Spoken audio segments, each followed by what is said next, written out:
Welcome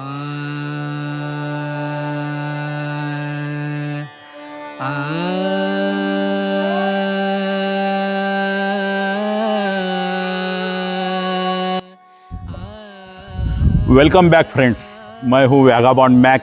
मंदिरों के सुंदरता पे मैं वीडियो बनाता हूं। दोस्तों, मैं आज आया हूं महाराष्ट्र के नासिक जिले के देवळाना गांव में।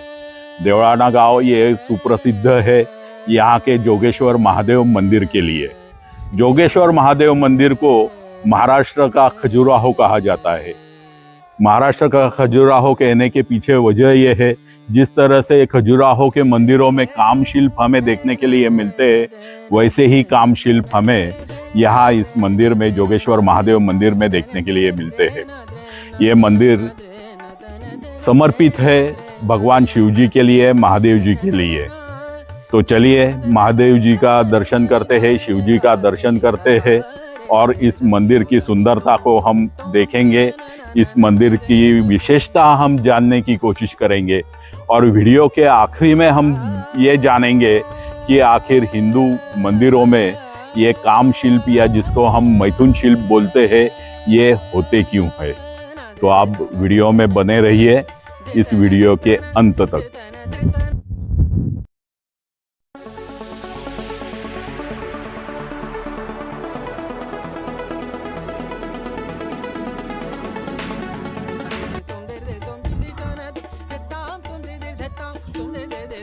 मंदिर के प्रवेश द्वार पे हमें एक नंदी महाराज देखने के लिए मिलते हैं। ये बहुत दुख की बात है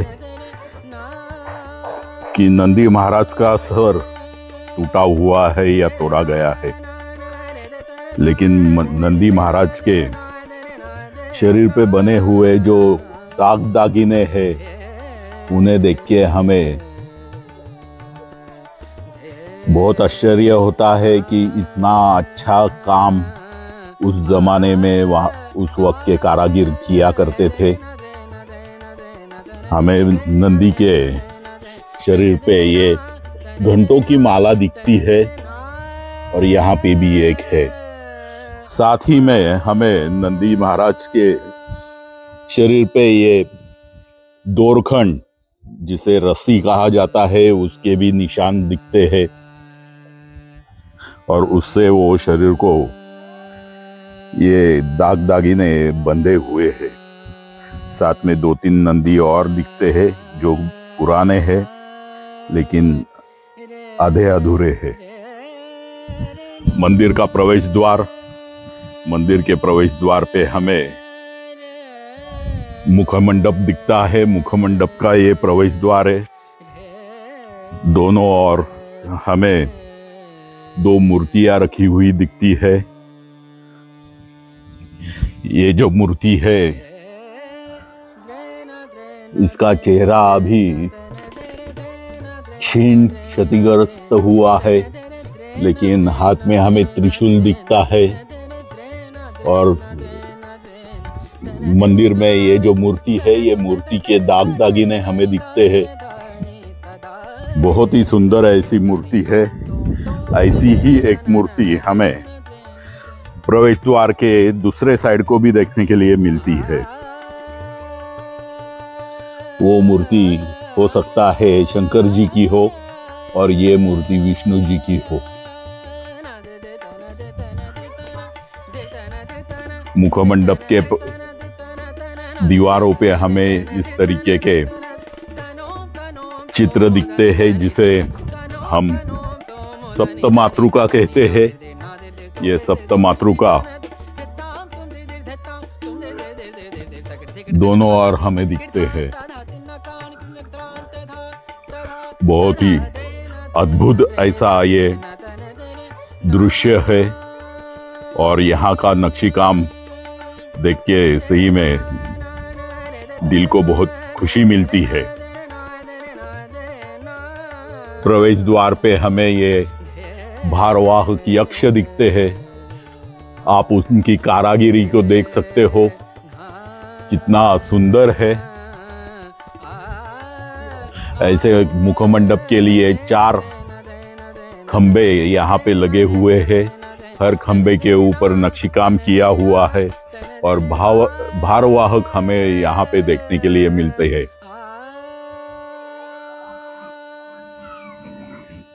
यहाँ पे 2 यक्ष है। एक यक्ष के सर पे दूसरा यक्ष हमें देखने के लिए मिलता है। बहुत ही सुंदर ऐसी ये कलाकृति हमें देखने के लिए मिलती है। और साथ में जो बाकी का नक्शी काम है वो भी बहुत ही विलोभनीय है। तो चलिए मुखमंडप के अंदर प्रवेश करते हैं। ये मुखमंडप है।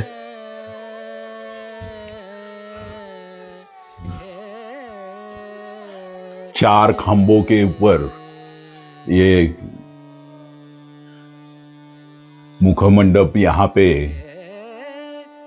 हमें रखा हुआ दिखता है। और मुखमंडप को ऊपर एक नक्शीकाम दिखाई देता है जो कि बहुत ही अद्भुत है। और ये नक्शीकाम गोपी कृष्ण है, जिसको हम मुरलीधर बोलते हैं। ये मुरलीधर यहाँ पे हमें मुरली बजाते हुए दिखते हैं। और बाजू में जो गोपिकाएं हैं वो वहां पे पैर धर के, पैर पकड़ के नृत्य करते हुई मुद्रा में हमें गोपिकाएं दिखती है। बहुत ही सुंदर ऐसी कलाकृति है ये। अभी हम मंदिर के अंतराल में प्रवेश करने वाले हैं। अंतराल में हमें यहाँ पे और एक नंदी महाराज दिखते हैं। ये नंदी महाराज भी बहुत ही सुंदर है। और ये नंदी महाराज के गले में हमें ये घंटियां दिखती है जिनकी माला पहनाई हुई है। और नंदी महाराज का चेहरा भी बहुत ही विलोभनीय है। नंदी महाराज के सामने ये हमें एक गोल आकार का एक चौथरा दिखता है, जिसे रंगशाला कहते हैं।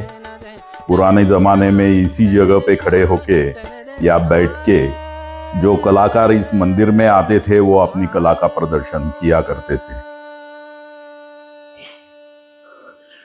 ये मुखमंडप का छत और उसको सहारा देते हुए खंबे हमें दिखाई देते हैं। हर एक खंबे के ऊपर बहुत अच्छी नक्शीकारी की गई है।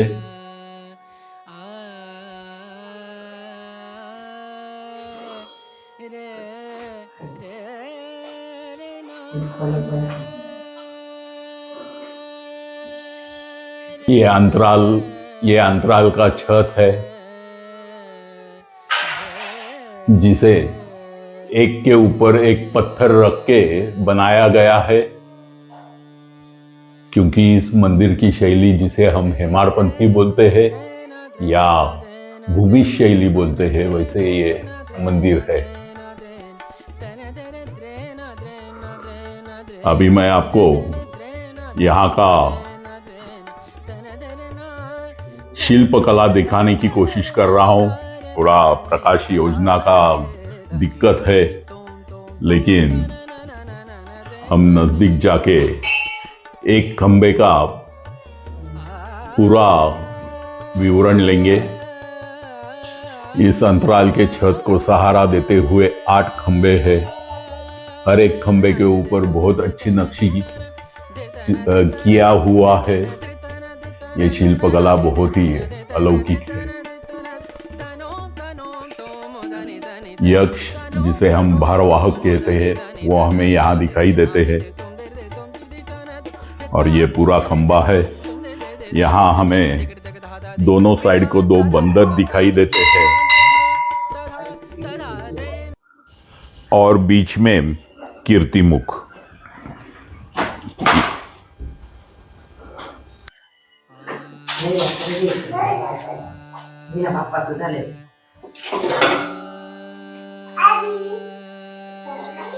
इस अंतराल के दोनों साइड में हमें 2 गर्भगृह दिखते हैं, जिन्हें उपगर्भगृह कहा जाता है। एक गर्भगृह में हमें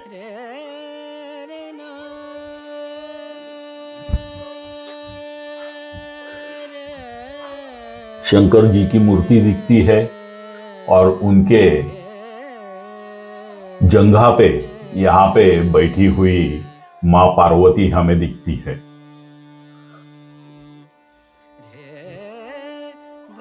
और नीचे हमें नंदी दिखते हैं। इस मूर्ति को उमा महेश्वर कहा जाता है। भगवान शंकर की भगवान महादेव की हमें पिंडी दिखती है, या फिर जिसे हम शिवलिंग कहते हैं वो शिवलिंग होता है। लेकिन मूर्ति रूप में भगवान शंकर को बहुत ही कम जगह पे चित्रित किया गया है। यहाँ पे ऐसी ये कलाकृति हमें देखने के लिए मिलती है। और साथ में माँ पार्वती है। हाँ, माँ पार्वती का सर यहाँ पे तोड़ा गया है, जो कि बहुत ही दुखदाई बात है। बहुत ही छोटा सा ये उपगर्भगृह है और उसमें रखी हुई ये मूर्तियां हैं।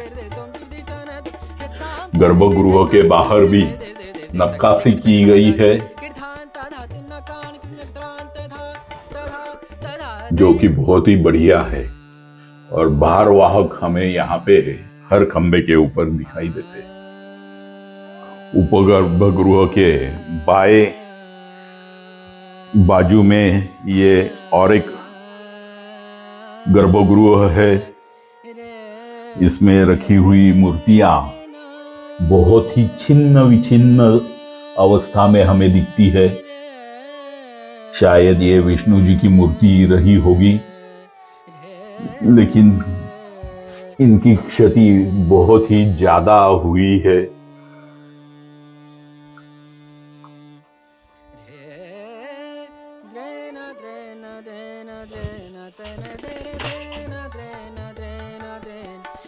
हमें ये मूर्ति दिखती है जो कि एक शिकार का दृश्य दिखाती है।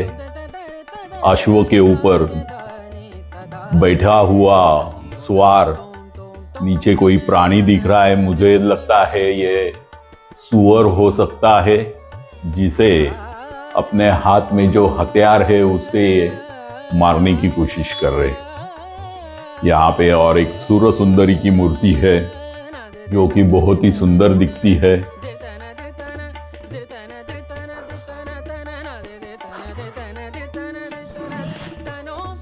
ये भी एक सूर सुंदरी है। यहाँ पे हर खंबे के ऊपर ऐसी ही मूर्तियां गढ़ी हुई हमें दिखती है।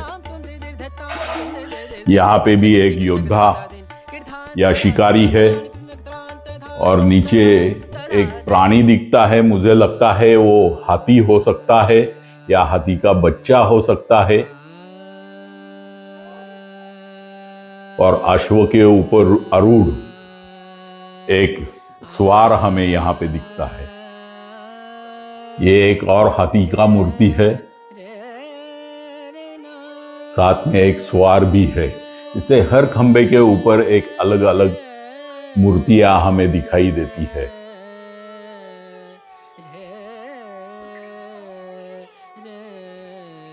यहाँ पे कुछ अलग मूर्ति है। हमें दो नर्तकी यहाँ पे नृत्य मुद्रा में यहाँ पे दिखाई देती है। ये मूर्ति ऊंट के ऊपर बैठा हुआ सवार है और लड़ाई के लिए, युद्ध के लिए प्रस्थान करता हुआ ये सवार हमें दिखाई देता है।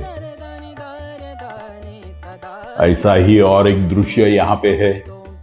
यहाँ पर भी गज के ऊपर, मतलब हाथी के ऊपर बैठा हुआ सवार है, लेकिन अभी उसे तोड़ा गया है। भार पेलने के लिए, भार वहन करने के लिए यहाँ पे 8 खंबे हैं और 8 खंभों के ऊपर अलग अलग हमें मूर्तियां दिखती हैं। तो गृह में प्रवेश करने से पहले हमें इस तरीके से 4 देवड़ी, या जिसे हम देव कोष्ठक कहते हैं, ये देव कोष्ठक हमें यहाँ पे दिखाई देते हैं। पहले देव कोष्ठक में तो अभी कोई मूर्ति बची नहीं है। शायद इसे तोड़ा गया है।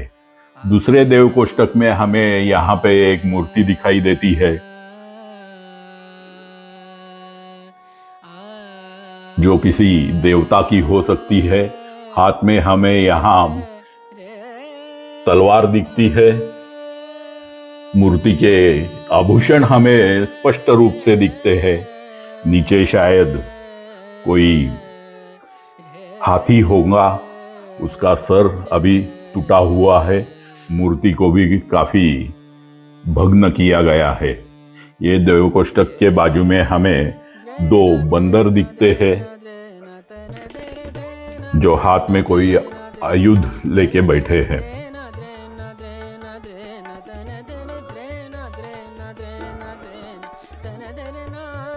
देव कोष्टक के ऊपर ही ये बहुत ही बढ़िया मूर्तियां हमें दिखती है।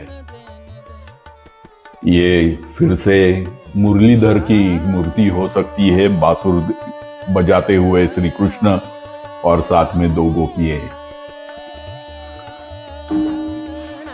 यहाँ पर भी एक ऐसी ही बहुत ही सुंदर सी मूर्ति है।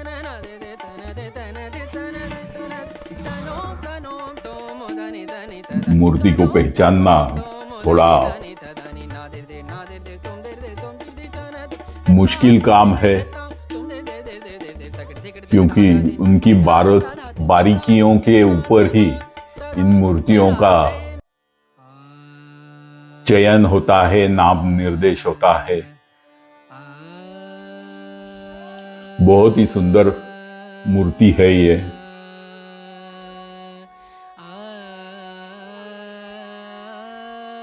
प्रवेश द्वार के दूसरे साइड को दो और देव कोष्टक हमें देखने के लिए मिलते हैं।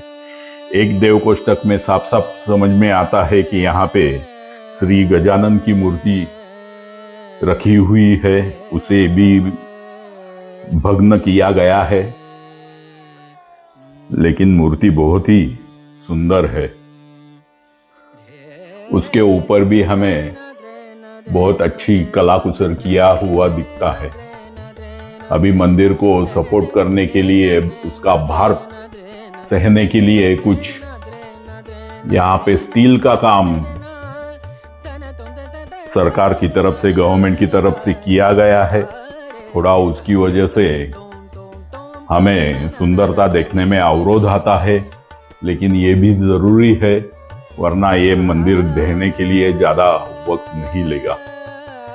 और एक ये देव कोष्टक और इसमें एक मूर्ति रखी हुई है जो काफी क्षीण क्षतिग्रस्त है, जिसे पहचानना मुश्किल हो जाता है, लेकिन उसके ऊपर ये बहुत ही सुंदर और अद्भुत ऐसी कलाकृति हमें देखने के लिए मिलती है।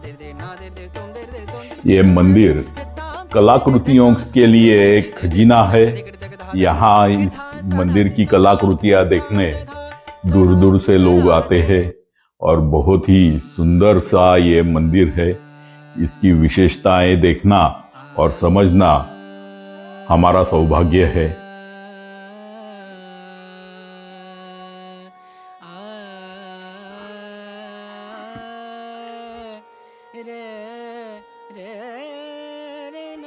कहा जाता है 11वीं या 12वीं सदी में इस मंदिर का निर्माण कार्य किया गया।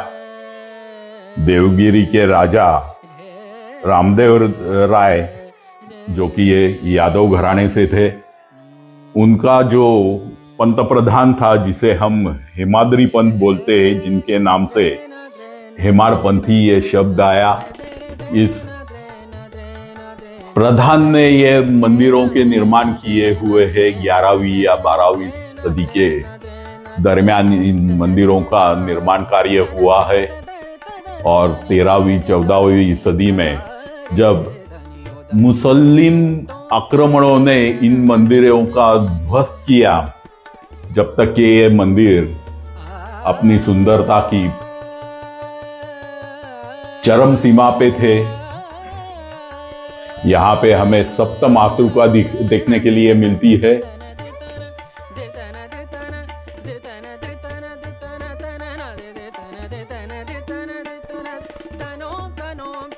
बहुत ही अलौकिक ऐसा ये मंदिर है। ये गर्भगृह के पहले का पोर्शन है। यहाँ पे छत पे हमें काफी सुंदर मूर्तियां दिखती है, लेकिन यहाँ प्रकाश योजना ना होने की वजह से यहाँ मूर्तियां देखना थोड़ा सा मुश्किल है। ये प्रवेश द्वार है। ये हमें ललाट बिंब दिखता है। यहाँ पे भी सप्त मातृका हमें देखने के लिए मिलती है।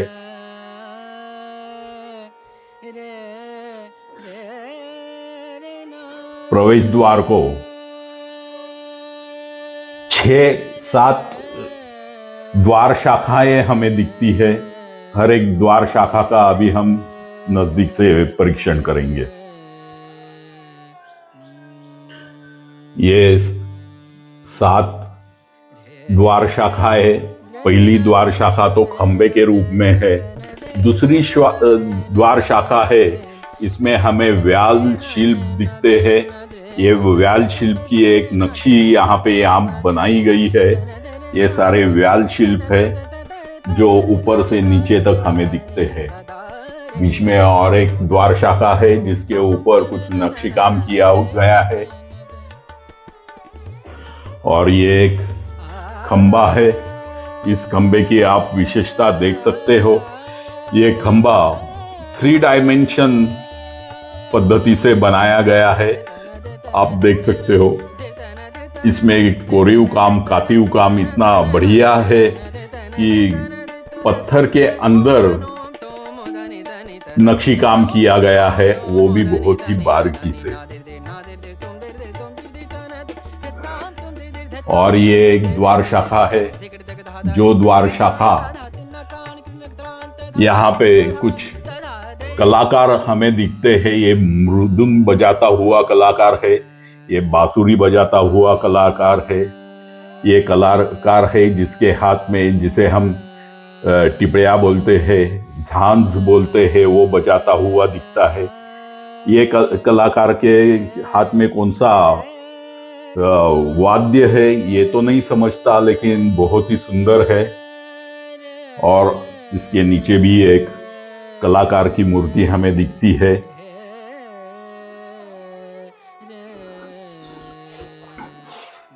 बहुत ही सुंदर। मंदिर के प्रवेश द्वार पे हमें दिखता है 2 कीर्तिमुख हमें यहाँ पे दिखते हैं। कीर्तिमुख ये दैत्य है, राक्षस है, और इनकी कहानी मैंने मेरे YouTube चैनल पे कई बार कहा है। अगर किसी को ये कहानी जानने की उत्सुकता हो तो मेरे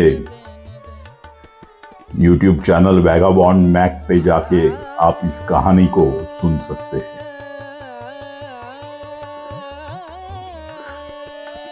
प्रवेश द्वार पे हमें ये 2 द्वारपाल दिखाई देते हैं। ये विष्णु की मूर्ति हो सकती है। दोनों साइड को 2 द्वारपाल है। और उनके नीचे और एक मूर्ति हमें दिखाई देती है।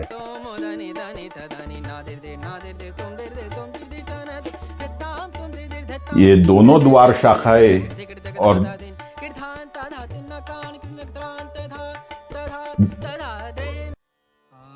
एक जैसा है, सिमेट्रिकल है। जैसा लेफ्ट साइड को हमें दिखाई देता है वैसा ही राइट साइड को भी हमें ये द्वार शाखाएं दिखाई देती है। बिल्कुल ही सिमेट्रिकल है।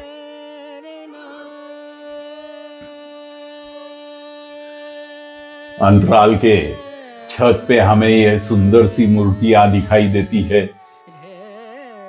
ये नृत्य करते हुए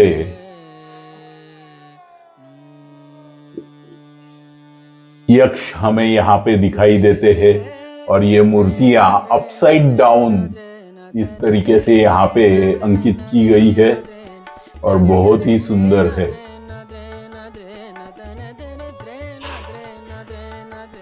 इस तरह की कारागिरी सही में लाजवाब है और हमें आश्चर्यचकित कर देती है कि किस तरीके से उस वक्त के कारागिरों ने इन मंदिरों का निर्माण किया होगा और कितना मेहनत किया होगा।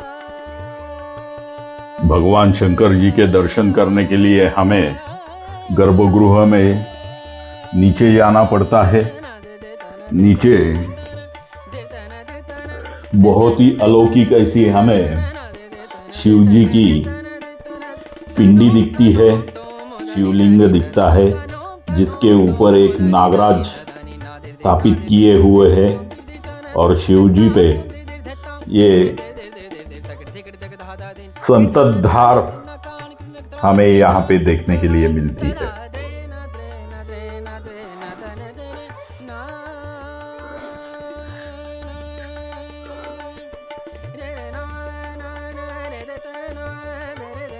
गर्भगृह में हमें यहाँ पे पार्वती माता जी की मूर्ति यहाँ पे दिखाई देती है, जो बहुत ही सुंदर और अलौकिक है।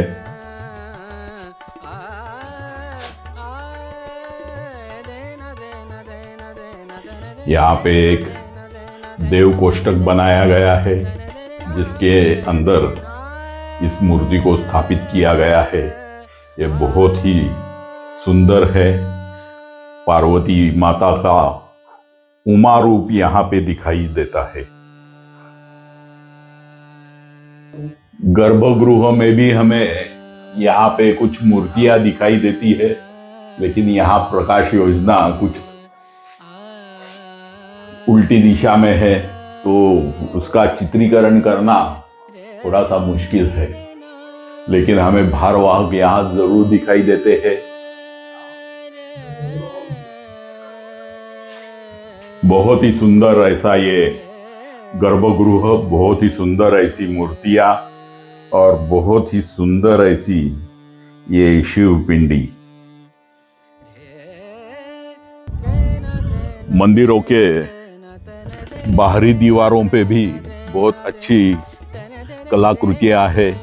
इन्हें मैं नजदीक से बाद में दिखाऊंगा। लेकिन ये मुखमंडप है। ये मुखमंडप के बाहरी दीवार पे हमें बहुत सुंदर मूर्तियां देखने के लिए मिलती है। ये सप्त मातृका है जो हमें यहाँ पे दिखाई देती है।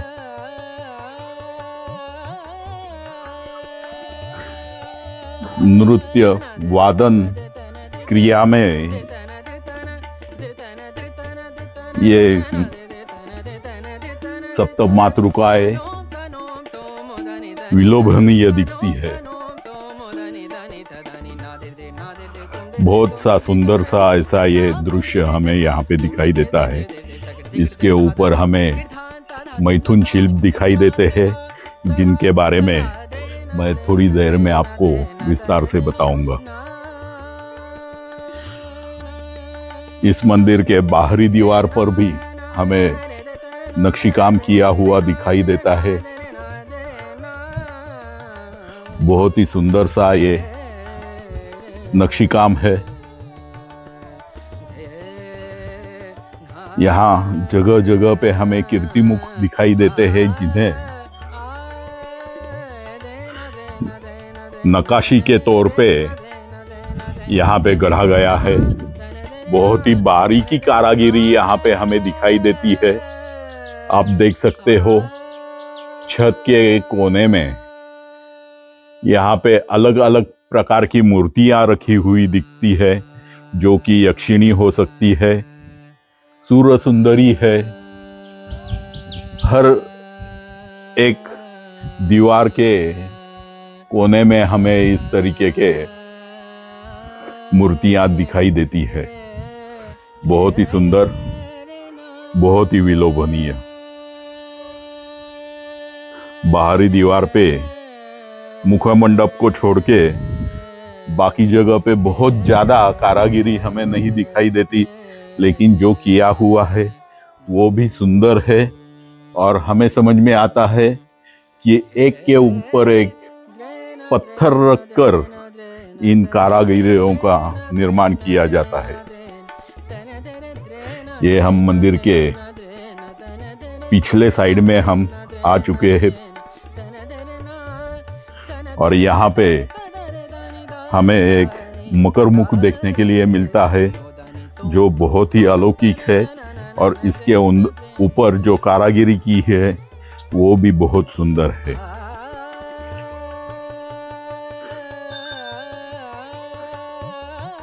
भगवान जी की जो शिव पिंडी वहां पे अंदर रखी हुई है, उसके ऊपर जो अभिषेक होता है उसका निर्माल्य बाहर मंदिर के बाहर निकल जाए, ये हेतु इस व्यवस्था का निर्माण किया गया है और उसको एक बहुत सुंदर सा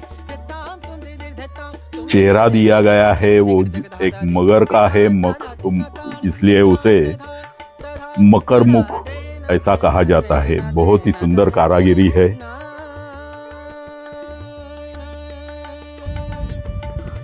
मुखमंडप के बाहरी दीवार पे हमें इस तरीके से काम शिल्प देखने को मिलते हैं।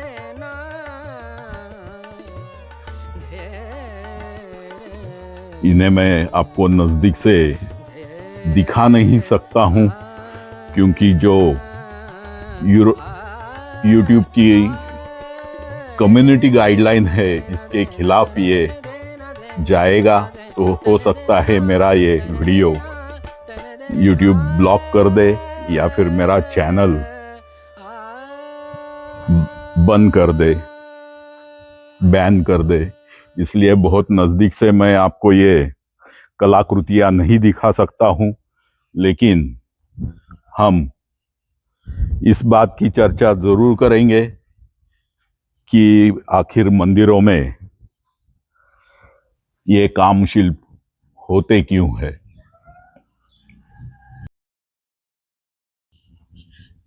दोस्तों, हमारे मंदिरों में आखिर काम शिल्प होते क्यों है, ये जानने के लिए हमें हिंदू जीवन पद्धति को जानना बेहद जरूरी होता है।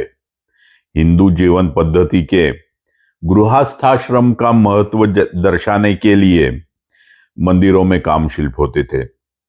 गृहस्थाश्रम में पूर्ण समाधान प्राप्त होने के पश्चात ही हमें मोक्ष प्राप्ति करनी चाहिए, इसे दर्शाने हेतु काम शिल्प का प्रयोग किया जाता था। मंदिरों में भगवान जी के दर्शन से पहले हमें मंदिर की बाह्य परिक्रमा करनी होती है। यह इस बात का प्रतीक है कि मंदिर में प्रवेश से पहले हमें काम, क्रोध, वासना बाहर छोड़कर पवित्र भाव से मंदिर में दर्शन हेतु जाना चाहिए। इसीलिए काम शिल्प मंदिरों के बाहरी दीवार पर होते हैं, अंदर नहीं। दूसरी बात सामाजिक है। उस जमाने में लोक संख्या कम होने से कृषि और लश्कर के लिए श्रम शक्ति की आवश्यकता पूरी करनी होती थी। यही आवश्यकता पूरी करने हेतु जनसंख्या बढ़ाने हेतु भी काम शिल्प का प्रयोग उत्तेजना बढ़ाने के लिए हुआ करता था। इस मंदिर का हमें शिखर या जिसे हम कलश बोलते हैं, ये यहाँ पे हमें दिखाई नहीं देता है या फिर नए रूप से इसे बनाया गया है।